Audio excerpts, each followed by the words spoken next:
Welcome to the show. I'm Cynthia Austin. Today I'm talking to Felicia Guimont, better known as the Chef Fee. Hello, Fee.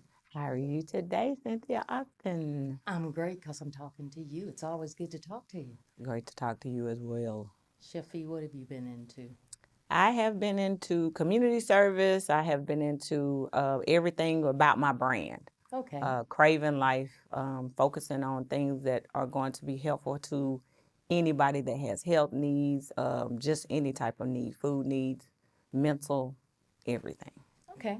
What I'd like to do right now is get a little background on you, get to know where is the Chef Fee from? All right. I am born in Mississippi, raised in Illinois, and then as a teen, we were brought to Texas. Passion for food was from my youth on up because we were used to my aunt.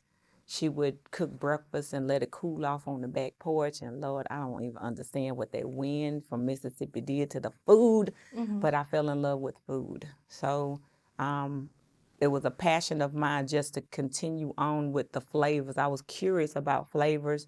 Worked at Texas Instruments as an engineer, and the next thing you know, I was cooking at work, doing a few things there, and it just progressed. They were like, "You need to open a restaurant." And I'm like, "I am not." But I did fundraisers, I did everything food at work, and then I believed in us coming together as a team. So what I would do is have a spread so we can fellowship because I believed in food and fellowship.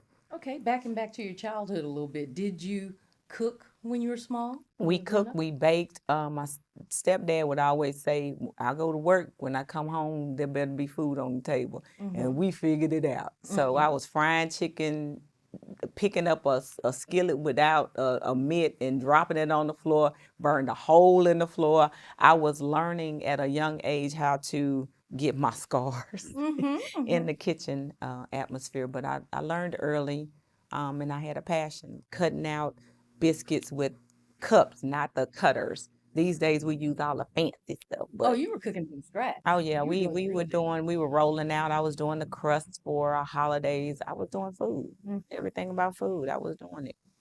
When did you realize what when you were growing up, when you were cooking, what was that thing that you enjoyed cooking most? Were you more into baking or into frying? To be honest about it, it was the Mm-hmm. baking. Okay. I love cookies. I would make lace cookies and put them on a I cook them on foil, and the kids we would walk down the street eating lace cookies. Like, Mm-hmm. ooh, when they came out, they were just the chewiest things. But I learned how to cook lace cookies, and that made the neighborhood kids smile. Mm-hmm. So as a teen, that's what I would do. Is I did more baking, and then my Kool-Aids, all Mm-hmm. my beverages. That's why right now I'm a mixologist. So I have a beverage line. So I'm everything flavor. Anything with flavor, I love. If it doesn't have flavor, don't give it to me.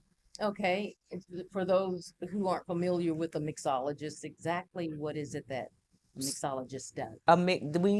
It could be in bar service, but what we do is take different beverages and we create. We have different creations. We name them, in any type of mixers, any type of bar mixers. They have the margaritas, but I actually take some of the mixes and put it in some of my beverages just to give everybody a non-alcoholic twing on things. That's what I love. But what we do is just mix. We blend, we create, we combine. Mm-hmm. So that's what we do. So When you started your business, what was the thing that was there a point where you stepped out and then you started thinking maybe now's not the time, maybe I shouldn't do this, or you just knew when you did it, it was going to be let's be full honest. speed in? When I started at work, I was raising money for United Way. I was doing things there. I was doing, church conventions. We would do, how you have that potluck. It was like, Mm-hmm. you bring this, you bring that to make a cohesive meal. And when I started, I thought about everybody was saying, start your business, do your business. And I was like, I don't know, because people would tell me everybody fails after a year. They do this, that, and everybody was like, don't quit your job. And I was getting like, you know how you lose your focus.